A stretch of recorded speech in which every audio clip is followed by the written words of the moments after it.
Cette fois c'est la fin, on se retrouve pour une nouvelle vidéo Lego.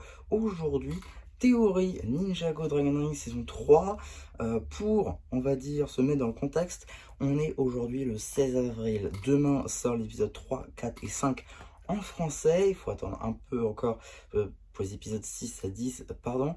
En tout cas, j'ai vu actuellement 2 fois les épisodes 1 à 2 de Ninjago Dragon Ring saison 3 et j'ai déjà pu trouver 5 théories pour la suite de DR3 tout simplement, donc les épisodes 3 à 10 de Ninjago Dragon Rising saison 3. Donc je vais tout de suite vous les donner, je vais essayer de vous la sortir aujourd'hui, je sais pas si je vais pouvoir, en tout cas on va voir. Donc 5 théories, donc je vais tout de suite vous les énumérer et vous montrer des petits faits tout simplement qu'on peut voir dans ces épisodes. Donc première théorie, Frack est tombé amoureux de Sora.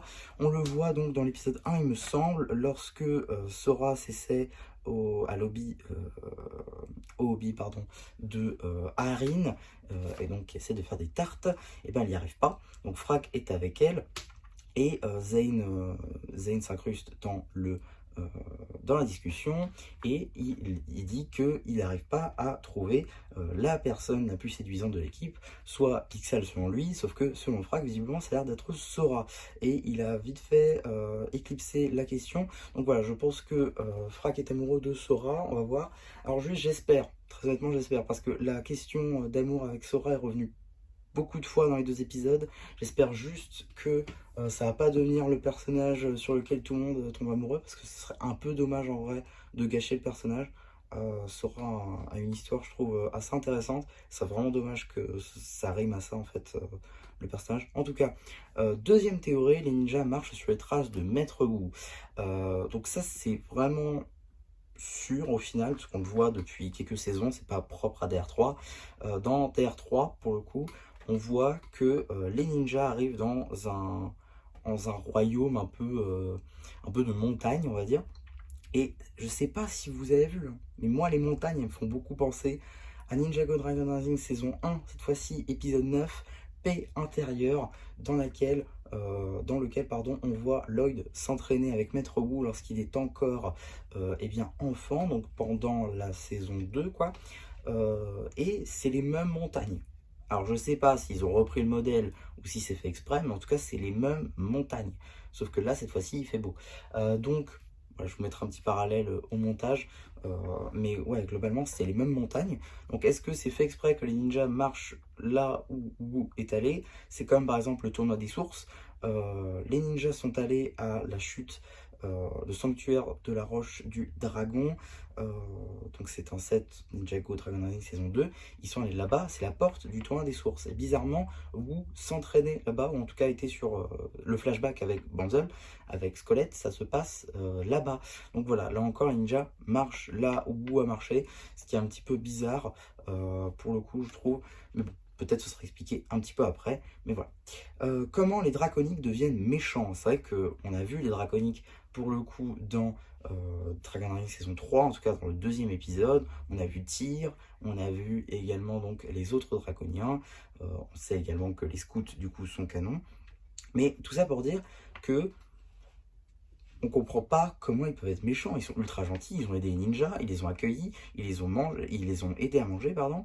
Ils leur ont donné la nourriture. Enfin voilà, c'est pourquoi est-ce qu'ils deviendraient méchants? Je pense qu'on a un élément de réponse, c'est grâce pardon, aux lames prismatiques. Vous l'avez vu, l'épisode 1, on pourrait le considérer comme quasi-épisode filler, techniquement, puisque les intrigues secondaires sont beaucoup présentes dans cet épisode, notamment la marionnette de Dorama qui devient une marionnette zombie. Pourquoi? Voilà, c'est un petit peu bizarre, c'est pas faux. Et bien, tout simplement parce qu'il y avait une lame prismatique à l'intérieur. Je pense que les lames prismatiques, elles ont vraiment une sorte d'essence, on va dire, de Thunderfang qui ferait que potentiellement, eh bien, ces lames pourraient servir eh bien, à rendre quiconque les tienne méchants. Pourquoi pas les dragoniens? Si on les met, je ne sais pas, dans la nourriture ou quoi, ça pourrait corrompre la nourriture et donc corrompre les draconiens. En tout cas, je pense que c'est grâce aux lames prismatiques qui deviendront méchants. En tout cas, Dragon Rising, hommage à Master of Spinjitzu. Ça, c'est quelque chose que j'ai noté quand j'ai vu la peluche de Lloyd ZX. Tout simplement parce que pendant la durée de la saison 11 à 16, on n'a vu que des références à cette période-là. et on n'a jamais vu, ou très très peu, de références à Master of Spinjitzu. Alors que Dragon Rising en fait beaucoup, beaucoup, beaucoup trop de références à Ninjago Master of Spinjitzu. Au lieu d'avoir des tenues saison 11, on n'a que des tenues qu'on peut retrouver dans Master of Spinjitzu. Par exemple, Jack, dans la saison 11, il porte un t-shirt avec la nouvelle tenue de Kai, tenue saison 11. Alors que pourquoi pas, il aurait pu, je ne sais pas, porter un t-shirt de la tenue pilote de Kai, il aurait pu porter un sweat Kai. Non, il a porté la tenue saison 11. Alors que là, on a une peluche ZX de Lloyd. Enfin voilà, je trouve ça quand même cool en vrai que Dragon Rising fasse des références à Master of Spinjitzu plus que le faisait Ninjago. Et cinquième théorie, là c'est plus vraiment une interrogation qu'une théorie, c'est le retour des Oni. On l'a vu, que ce soit donc les écrivains, donc j'ai plus le nom, super. Les scénaristes, voilà, de Ninjago, en passant par Doc Wyatt par exemple, il fait beaucoup de références aux Oni, notamment il répond à des questions sur l'Oméga, il répond à des questions aux Oni, et aussi épisode 3, on le sait, c'est un épisode qui va être dédié au fonctionnement, pourquoi pas, royaume des âmes disparues plutôt, voilà, qui va de pair avec les terres spectrales, je pense. Ça c'est une théorie en plus, c'est cadeau. Voilà, je pense que les terres spectrales c'est un peu une parcelle, on va dire, du royaume des âmes disparues. Et donc, royaume des âmes disparues, on va voir un petit peu son fonctionnement après la fusion, même si on n'en savait déjà pas grand chose avant la fusion. En tout cas, tout ça pour dire que peut-être les Oni ils sont là-bas, peut-être les Oni ils sont au royaume des âmes disparues, pourquoi pas.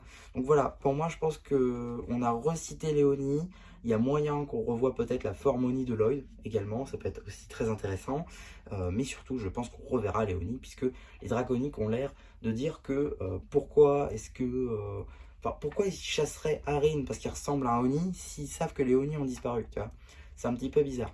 Voilà, ça c'est ce que j'ai notifié en tout cas en regardant les 2 premiers épisodes de Ninjago Dragon Rising saison 3. Je vais tout faire pour vous sortir la vidéo là ce soir, donc 16 avril. Vous me direz en commentaire si j'ai réussi ou pas. Et j'ai hâte d'être demain tout simplement pour pouvoir regarder les épisodes 3 à 5 de Ninjago Dragon Rising et pour voir également si mes théories étaient vraies ou non. Donc voilà pour ma vidéo théorie sur mes théories sur la suite de Ninjago Dragon Rising saison 3 partie 1, donc des épisodes 3 à 10. J'espère en tout cas que ça vous aura plu. Surtout n'hésitez pas à me donner également vos théories en commentaire si vous en avez et aussi vos attentes pour cette saison.